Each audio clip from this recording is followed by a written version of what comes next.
Hello, everybody. Welcome to our next session called Historical Overview of Gender Disparities. First, I would like to introduce to you the table of contents. So, we begin with the introduction, then we continue with the early 20th century, with the post World War II, with the 1960s and 70s, late 20s. Century, the 21st century, and we all kind of conclude what we learned in the graph analysis of the labor force participation rate between the years of 1950 to 2020.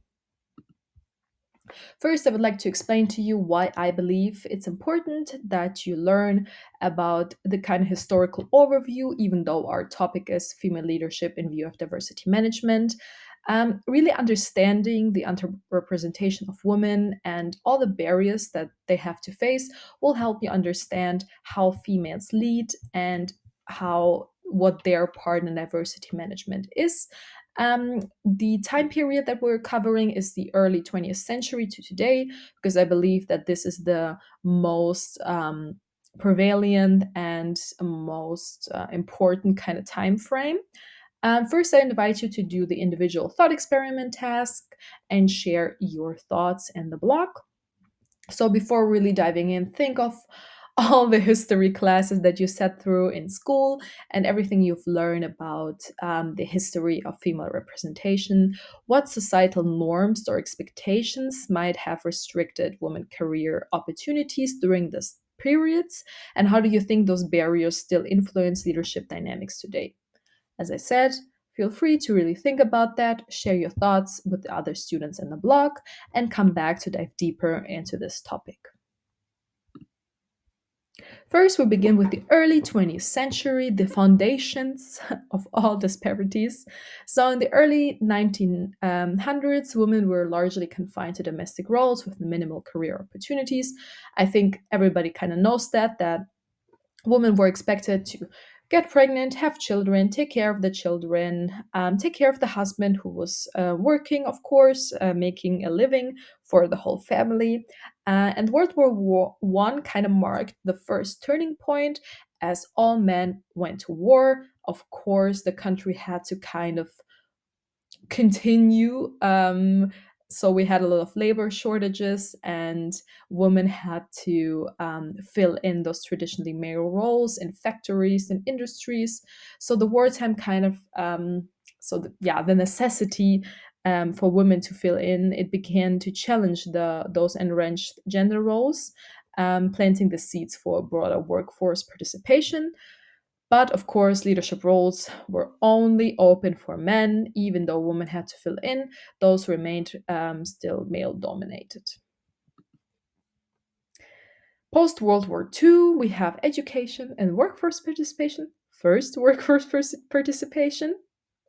So during the World War II, we had the same problem. A lot of men went to war, women had to fill in, but of course, it kind of expanded women's participation, but men, when once they came back, reclaimed many roles. The clerical jobs emerged a bit more safe, a more stable option for women than those industry and factory jobs, which kind of reflected a slight shift in societal perceptions.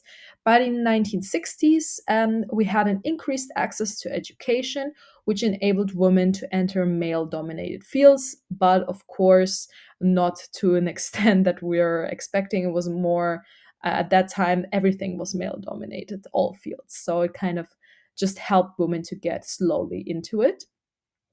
Still, women were seen as secondary earners.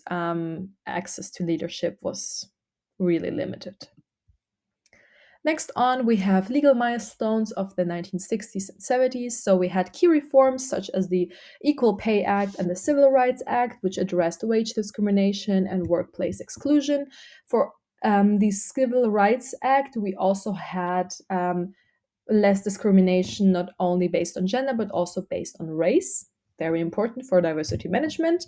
So these laws really removed those formal barriers, but left, of course, the systematic issues because it was so engraved in the mindset of men and all other people that women had to stay at home and kind of not even think of work positions, let alone leadership positions. But of course, it kind of catalyzed a broader discussion about gender equality in leadership.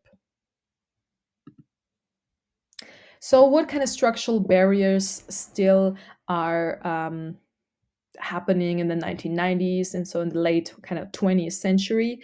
The women participation in the workforce had grown significantly, but women kind of first really understood what it means, to be in the workforce as a woman. Structural barriers such as the demands of high performance professions really gave structural hurdles for women, especially professions like law and corporate management, who are, of course, desired, were even more difficult. If women were able to work in those professions, they had huge wage disparities, and the leadership representation was very low.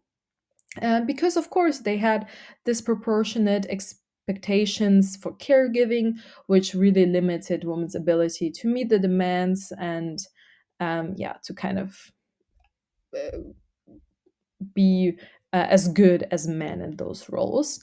And of course, implicit biases and male dominated networks restricted the access to leadership roles for women.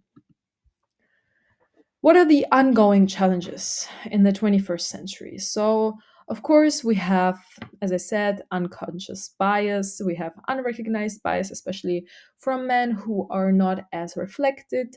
Yeah, this really hinders women's opportunities for advancement. We have intersectional challenges. So, we have the factor of dual discrimination that women of color have to face based on both gender and race.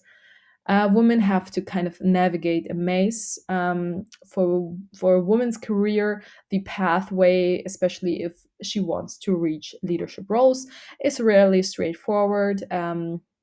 Yeah, because of course of problems like the glass ceiling effect, women encounter invisible barriers that really prevent them for reaching top positions, even if they possess the same or better qualifications than men.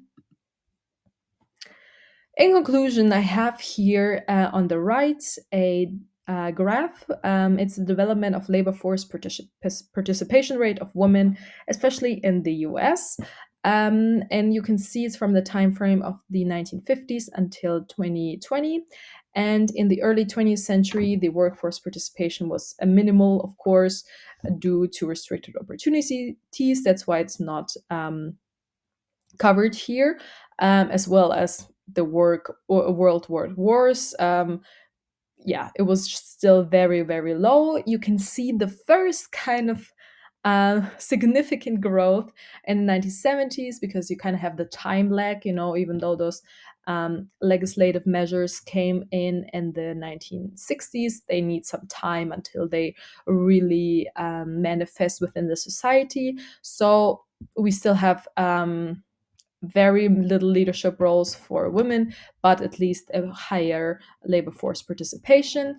And the present day, this is basically the most important, it shows progress, but it reveals the persistent structural barriers that impact the long term career progression. You can also see that the curve of the graph has really kind of been stagnant. Yeah, this is due to all those barriers that are still persistent. So, what have we learned? The women workforce participation evolved significantly over the 20th century because of all kinds of societal, historical, political developments. Um, Still, we have systematic barriers that are totally intact, especially women of color. Have additional challenges because they have the issue of the dual discrimination, and leadership for women remains a very complex journey influenced by historical, societal, and structural factors.